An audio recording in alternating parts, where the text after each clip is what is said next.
जैसे चमके जुगनू बिन रोशनी के, वैसे चमके झूमर। जैसे नाचे गाए मोर आंगन में, वैसे रानी घूमे Ghoomar. It's a pleasure to have you on this platform.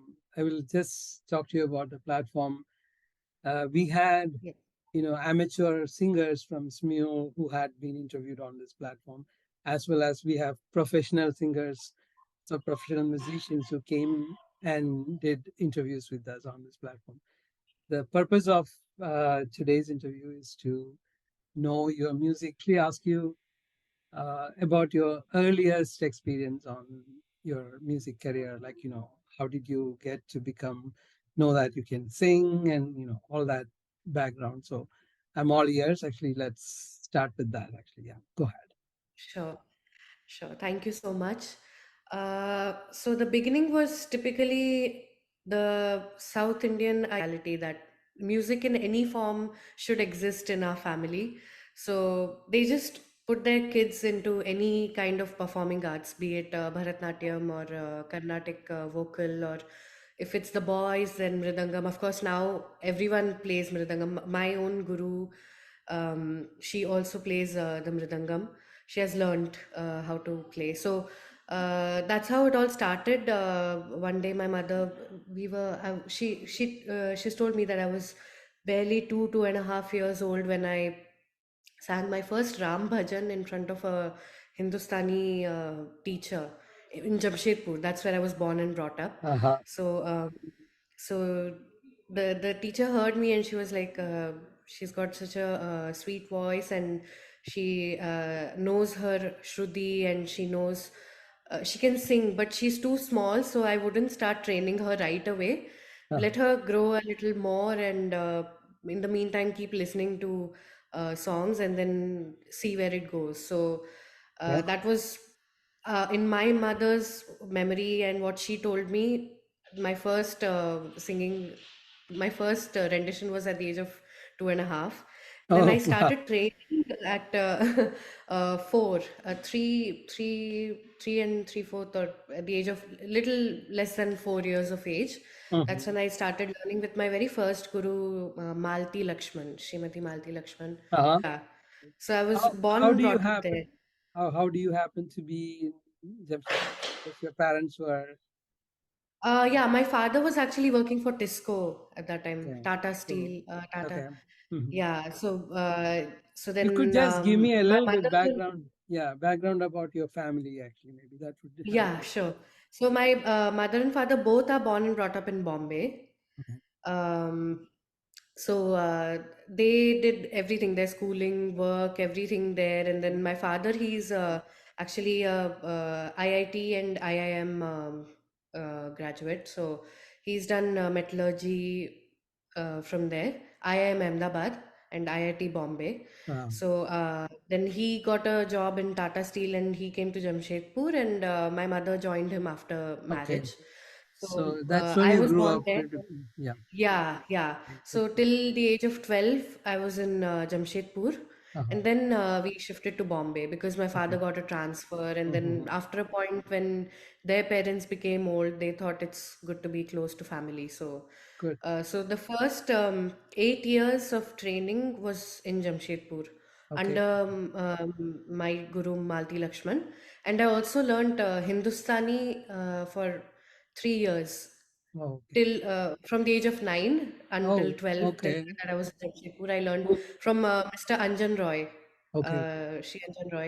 Uh-huh. There are a lot of Bengalis in Jamshedpur, so they Jamshedpur. brought in rich culture of Uh-huh. Hindustani music there. Mhm. And even, I mean, even my the teacher in my school, the music teacher in my school was a Bengali. She Mhm. was also a really good singer, and she used to teach us semi-classical bhajans and a national anthem and Jana Gana Mana, "Ae Mere Watan Ke Logo." We used to Hmm. perform Saturday, yeah, in school events and all. We used to perform. So then I start. So again, going back to the start, we never actually surprisingly learned Geetams and Sarli Varshi, Chandi Varshi. I don't know, for some reason, my guru thought that we were ready for Varnams. So I think she really taught us two Geetams, that was Varavina and Raravenu Gopabala. And Uh-huh. then Directly went she to directly higher. went to Varnam, Mohanam, Shankarabharanam, Kalyani, all that she Okay. started. So it She was quite, probably thought that you are quite advanced to just learn all that. She was confident that you could probably pick it up or yeah, something. I don't know. I mean, it's just God's grace.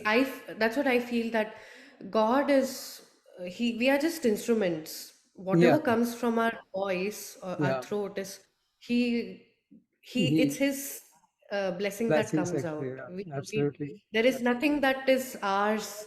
It's all His grace and His gift that it's our job to just nurture it and take care of it as best as we can, Yeah. with whatever potential that he has given us. So you briefly mentioned about you get to sing in front of at very young age itself, like 2.5 or something like that. Yeah. And then, what role did your parents or your family, played to have Oh, you get actually, like, how did they come to know that you had this talent in you? Actually, okay. So music, it's a very good question. Music runs in the family. family. My father, his mother, and my father's what to say, father, my grandfather's brother's wife, They all and sing.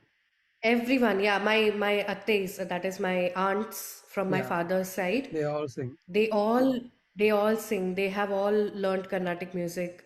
But of Hmm. course, in those days, you couldn't pursue that after marriage. So whatever learning it was before marriage. Yeah, But they were all gifted, no doubt, they did nevertheless. not So pursue it as a career, but they all had very good yeah, knowledge of yeah, music and things like that, and correct. came to The you as well. ragas, Actually, yeah.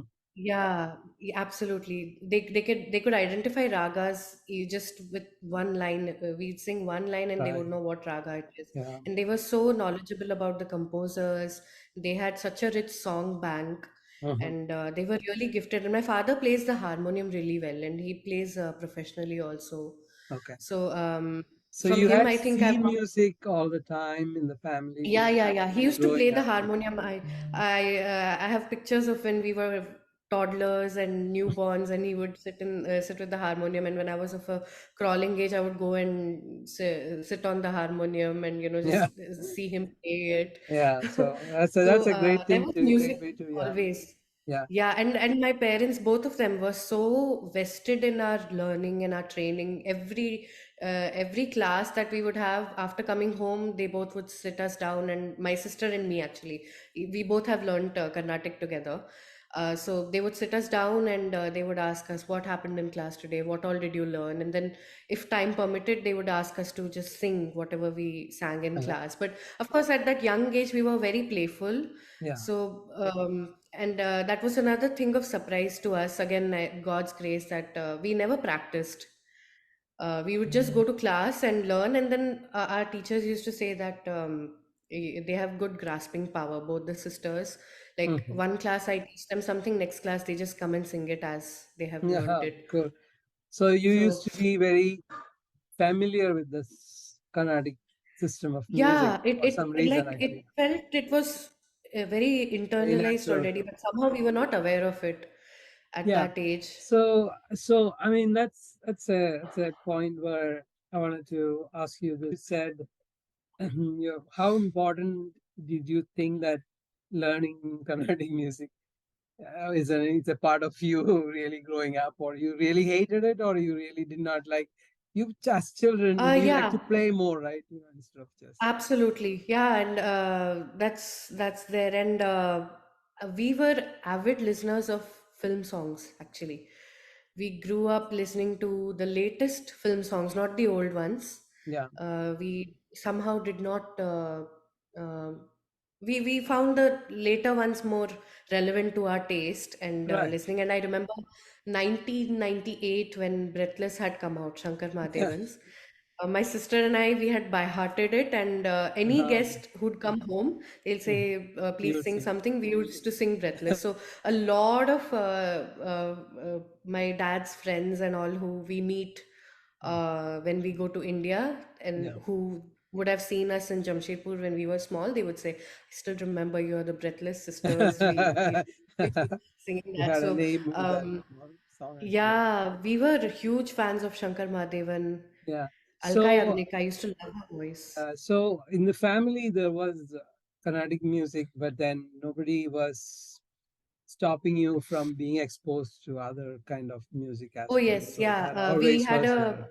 tape recorder. We could buy whatever cassettes we wanted, and then we got a walkie-talkie, so we used to listen to songs on that all the time. Very, very the newer songs that came, the 90s music, Kumar Sanu, Udit Narayan, Yeah. Alka Yagnik. Yeah. Oh, Yeah. it was. All right. So I think that that brings me another question about, you said you had training from very young age itself, but how did you happen to meet your guru? How did that happen? How did you choose your teacher? Actually, is it your parents Uh, decided to take you to somebody? And yeah, go ahead. Yes. So it's a very small community of South Indians back then in Jamshedpur. So everybody knew each other. And then my father, he had, so there were only two companies predominantly in Jamshedpur at that time, Tisco and Telco. So whoever my father used to, and they used to socialize a Yeah. lot. We would have, we used to live in this bungalow and it had like a huge lawn Yeah. where a lot of parties used to happen and official ones where my father used to speak and he used to host a lot of people and many of them who were South Indians, we all got together and Hmm. they used to tell my mother about whatever's going on. And when she, I think, would have reached out to them and asked them if they knew a good teacher who can teach us Carnatic music. And I think one of them, because even their children used to learn from her, but we never learnt in a group. We always did one on one. Like my sister and I, till throughout our learning journey, we never were in group classes. My Okay. mother was very particular about that, that we get one on one attention from the guru, Okay. which is what I also follow now. That Prefer. if Okay. when I was teaching in Uh-huh. Singapore, I used to do one on one classes. I was very particular about that because we know the benefits of that Right. rather than not to say that group Yeah. singing is Bad or counterproductive, anything. Yeah. but better to be safe. You know what we have Right. experienced, we just want to pass those ideologies on. Cool. So we just want to practice that. So that brings to a few other questions about, again, you know, I wanted to skip more of these interviews, have more stress, how the youngsters listening to you at this time should, imbibe that thought that how important it is to know our classical music, because many of them don't even think that they go to classes just to be famous or be on Instagram or something like Absolutely. that. I'm so glad So, you yeah, asked me this. Uh, Today it's all about putting yourself out there yeah, because it has the time has become like that, and I don't fault anybody personally for it because I don't know who started this trend, but if you don't put yourself out there and tell people that this is what I'm good at, no one's going to know. You can't do that from the comfort of your home. You yeah, have to put yourself out there. So, and thankfully for people today, there are so many platforms on social media like Instagram. I mean, I know people on Instagram who put one song at least a day. mm, They'll say, okay, today I felt like singing this gem of Kishore Da or yeah, this evergreen song of Lata ji, and they yeah, just sing, and some people go unplugged, and then there are others who do it so professionally, yeah, like Abby V and all, who are like so professional and yeah, they're at a different level altogether. But yeah, they do use Instagram as a platform to market themselves and to get opportunities. So, but when you're starting off at a very young age, there are very, very few people who are prodigies like Rahul Vellal, Yeah. Spurti Rao. I'm missing Right. out a lot of names. Yeah. But these people, they are child prodigies and they are really good. So, after a point, for people like them who have that in their blood, they don't have that ego that I need to be famous. It becomes like passion for them. It's what they know, and they rehearse for like hours and hours in a day. It becomes such an integral part of their life, and the shraddha and tapasya that they do with music, that is what kids should understand, Yeah. that if they approach classical music sincerely, everything follows Yeah. with that. You focus on bettering yourself every day. You keep practicing and you become a better singer today than you were yesterday. Yeah. You learn and you focus on what your guru teaches you. Then that sincerity will fetch you whatever you're destined Hmm. to. And then But they it's a also very need to hard path, isn't it? A yeah, very hard it path. is a hard path, but luck also is important. There are so many good singers who have not Not we call even. them underrated, right? Yeah. Underrated, overrated are all these terms that have come up recently. So Yeah. I think luck also plays a big factor, but it takes a while to understand. Even for me, it took a while to understand that uh, people knowing who you are and you earning money through your art and all, that's all absolutely a matter of fate. If you're Right. fated for that to happen, you will meet the right people in the process and Correct. things will happen to you. Happen. But if it's not, don't give up. Just Yeah. do it if you are passionate about it, and if it gives you peace of mind, and if you derive confidence from your art, then That's do it. all Doesn't matters. matter, no matter the results, the fruits Yeah. of it. Yeah. That's what people need to understand and stop being so insecure and Yeah. being so anxious and restless all the time, thinking about the fruits, because then you forget to put the efforts. Yeah. Right.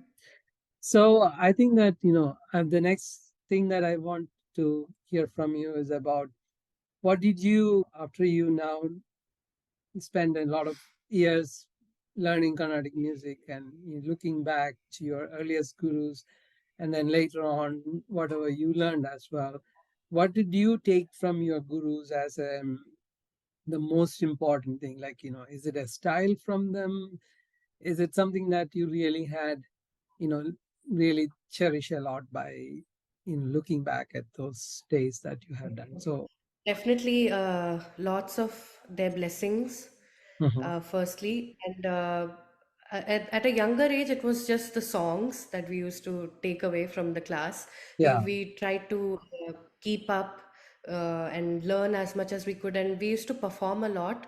I used to perform in these Sammelani. We had one sabha kind of a thing. So every year they would have competitions, they would have programs, and then in school and several other places, I've participated in competitions, Hmm. won prizes, and so for that we used to be trained by our guru. We'll tell her such and such event is coming up. So what do we sing? So even till last year that I was learning, every performance that I would do, I used to consult my guru. Please give me a list of songs that I need to sing. So we would take training from them for everything, and my sister and I, we never felt that. We are now able enough to decide for ourselves what we want to do. It was always going back to the guru for every little thing, like Uh-huh. should I put a level for this kirtanam, or should I put which kirtanam do you think raga lapne sounds good? So Yeah. we used to consult them for everything. We made them as much a part of the journey as much as they the exposure that they gave us. So in Jamshedpur, it was mainly uh, events in school and a few sabhas where competitions used to happen. But more or less, it was a good balance between music and studying. And we also learned Bharatnatyam actually Oh, okay. um, So from dancing was a part of. Srimati Sujata. But that, and then we also gave performances in school Mhm. for Bharatanatyam, and we performed Muddukari Yashoda. I remember in one temple, my sister and I, whatever we did, we both did together. So that's why I'm using we so much.